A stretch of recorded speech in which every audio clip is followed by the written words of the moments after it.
Bonjour à tous, chers amis de KTO, et bienvenue pour ce direct, comme d'habitude, l'Angélus du Pape. Et bon dimanche, buona domenica comme on dit à Rome. Pour une fois, la place Saint-Pierre n'est pas sous le soleil lumineux, mais ne serait-ce, les fidèles sont toujours aussi nombreux. Donc nous attendons que le pape se montre à la fenêtre.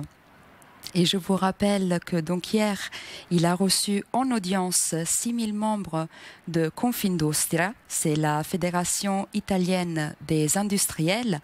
Et d'ailleurs, il a profité de cette rencontre et cette audience pour leur demander d'investir dans des initiatives qui impliquent les familles et les catégories aussi les plus faibles, comme les personnes âgées, mais qui seraient encore actives.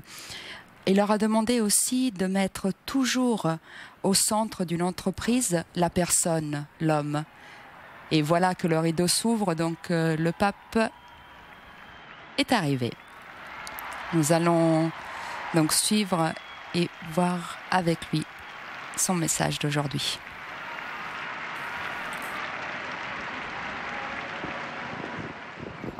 Cari fratelli e sorelle. Chers frères et sœurs, bonjour.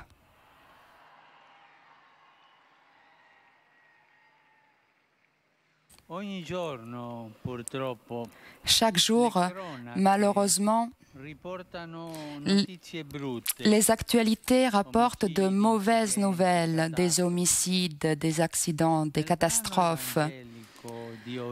Dans le passage de l'Évangile d'aujourd'hui, Jésus parle de deux faits tragiques qui, à l'époque, avaient suscité beaucoup de clameurs. La répression cruelle des soldats romains à l'intérieur du temple et l'écroulement de la tour de Siloé à Jérusalem qui avait causé 18 victimes. Jésus connaît la mentalité superstitieuse de ceux qui l'écoutent et il sait qu'on interprète ce type d'événement souvent de la mauvaise façon.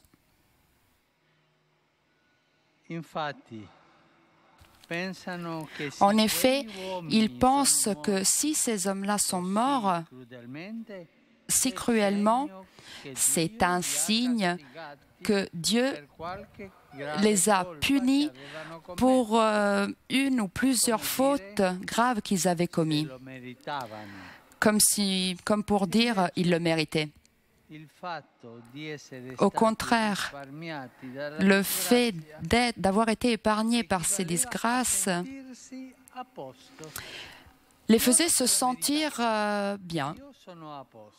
Ils se disaient, moi, j'ai rien à me reprocher. Jésus refuse nettement cette vision. Car Dieu ne permet pas les tragédies pour punir les fautes. Et il affirme que ces pauvres victimes n'étaient pas du tout pires ou plus mauvaises que les autres. Au contraire, il invite à réfléchir sur ces faits douloureux pour parler de quelque chose qui concerne tous, c'est-à-dire tous nous sommes pécheurs. Il dit en effet à ceux qui lui avaient demandé, si vous ne vous convertissez pas, vous allez périr de la même manière. Aujourd'hui aussi, face à certaines tragédies et certaines luttes, on pourrait avoir la tentation de décharger la responsabilité sur les victimes ou même sur Dieu même. Mais l'Évangile nous invite à réfléchir. Quelle idée de Dieu nous nous sommes faits Est-ce que nous sommes sûrs que Dieu est ainsi, ou ce ne serait-ce plutôt une autre projection d'un Dieu fait à notre image? Jésus, au contraire, nous appelle à changer notre cœur, à faire une inversion radicale dans le chemin de notre vie, en abandonnant les compromis avec le mal. Et ça, nous le faisons tous, les compromis avec le mal, les hypocrisies. Mais je pense que quasiment tout le monde, nous avons tous un petit bout d'hypocrisie pour embaucher, décider la voie. Et donc la tentation de nous justifier, mais en quoi nous devrions nous convertir? Nous sommes en fin de compte tous des braves gens. Combien de fois nous avons pensé ça? Mais en fin de compte, je suis une brave personne. Mais non, ce n'est pas toujours comme ça.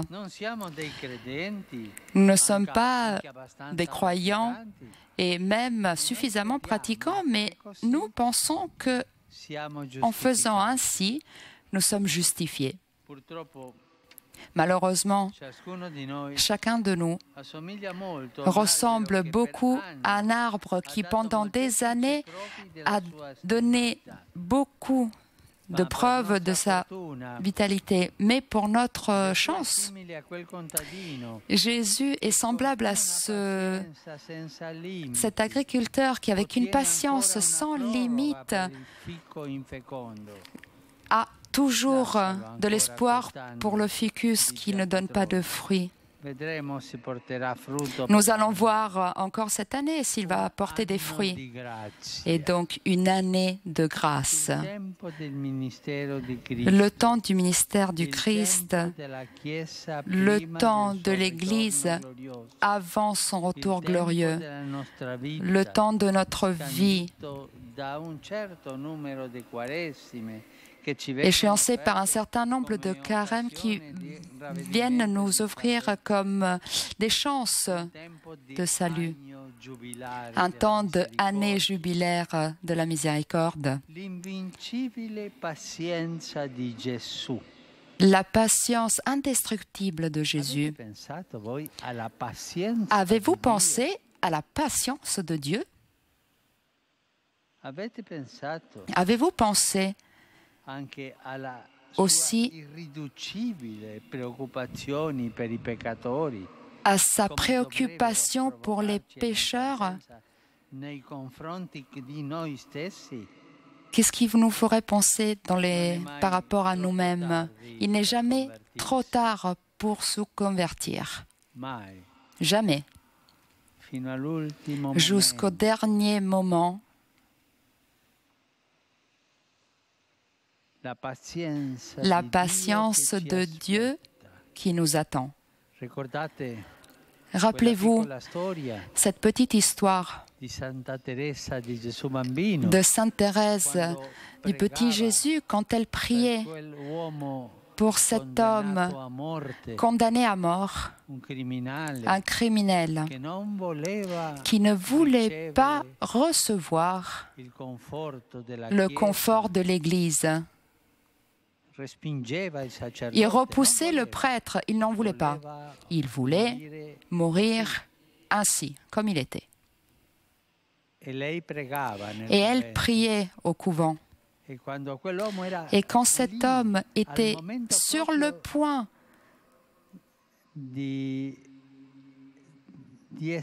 d'être donc tué, il s'adresse au prêtre, il prend le crucifix et il l'embrasse. La patience de Dieu. Il fait de même avec nous, avec chacun de nous.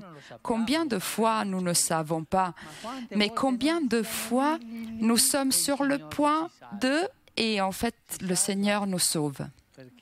Il nous sauve car il a une grande patience. Et ça, c'est sa miséricorde.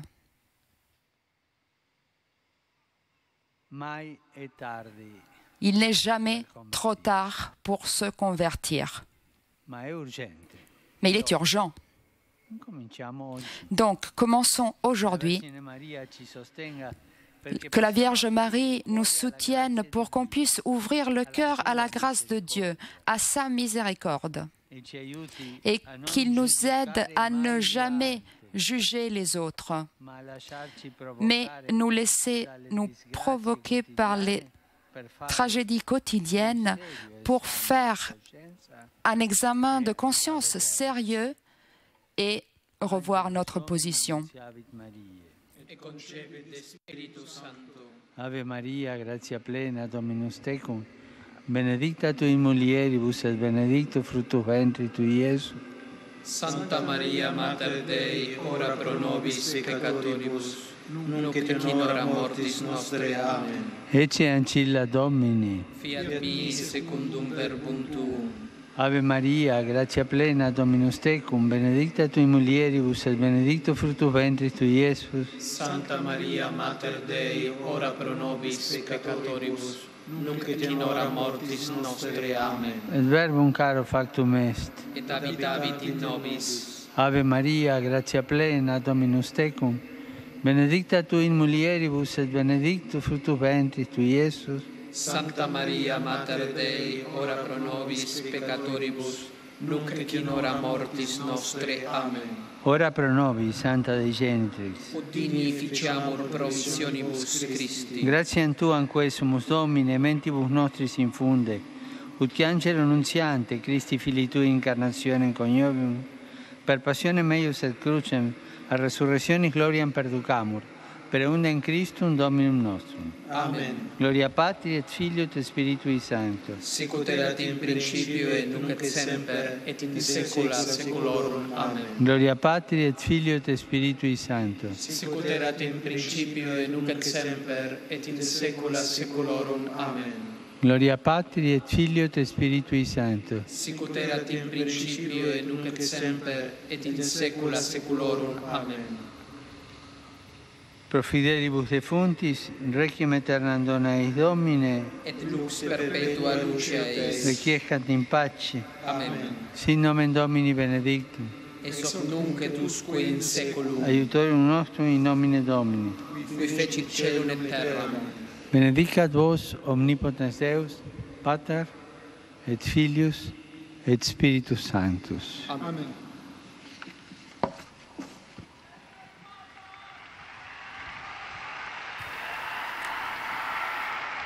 Nous voici donc à la fin avec la foule qui acclame le pape. Nous allons écouter ces derniers mots. Cari fratelli e sorelle, Très chers frères et sœurs, ma prière, anche la vostra, et la vôtre aussi, ha sempre presente il dramma dei doit profughi toujours avoir à l'esprit le drame des réfugiés qui fuient les guerres et d'autres situations inhumaines, en particulier la Grèce et les autres pays qui sont en première ligne. Ils sont en train de leur donner un généreux secours qui nécessite de la collaboration de toutes les nations. Une réponse unie peut être efficace pour distribuer équitablement les poids. Et pour cela, il faut miser avec décision et sans réserve sur les négociations. En même temps, j'ai accueilli avec espoir la nouvelle sur la cessation des hostilités en Syrie et je vous invite tous à prier pour que cet petit espoir continue à nous donner pour les œuvres humanitaires et pour donner de l'espoir à la paix tant voulue. Je désire aussi témoigner que je suis proche des îles qui ont été frappées par un cyclone dévastant. Je prie pour les victimes et pour ceux qui sont engagés à prêter secours. J'adresse un cher salut à tous les pèlerins de Rome, d'Italie et de tous les pays.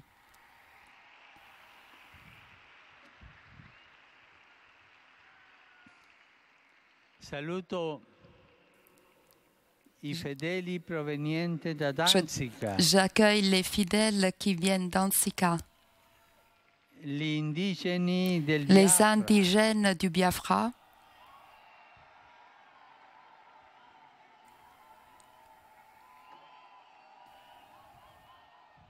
les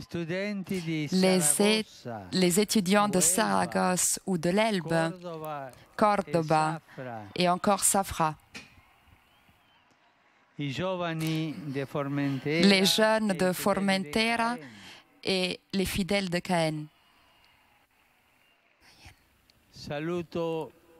Je dis bonjour au groupe des Polonais qui sont en Italie. Les fidèles de Cassia, de Sanzano del Garda, de Vicenza, de Castiglione d'Adda et Rocca di Neddo.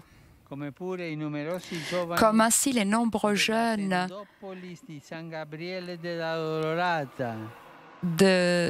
du camp des tentes qui sont guidés par les pères passionnistes, les jeunes des orateurs de Rome,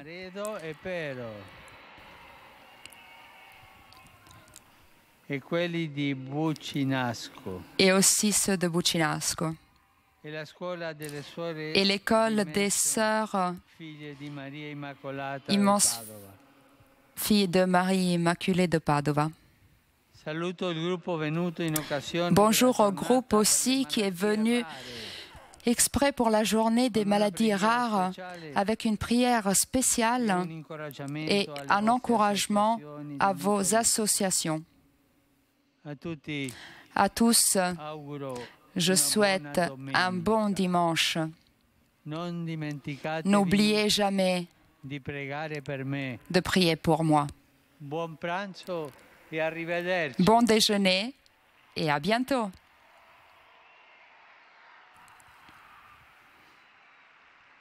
Nous voici donc à la fin de ce direct. Comme d'habitude, le pape aime souhaiter un bon dimanche et un bon déjeuner à tous les fidèles qui le suivent et qui l'écoutent et sur la place Saint-Pierre et donc en direct via la télévision.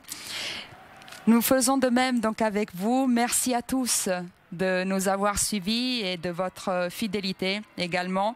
Un grand merci à CTV pour ces images et à Diamant Douveau qui est en régie. Donc passez un très très bon dimanche, un bon début de semaine et à très bientôt sur KTO.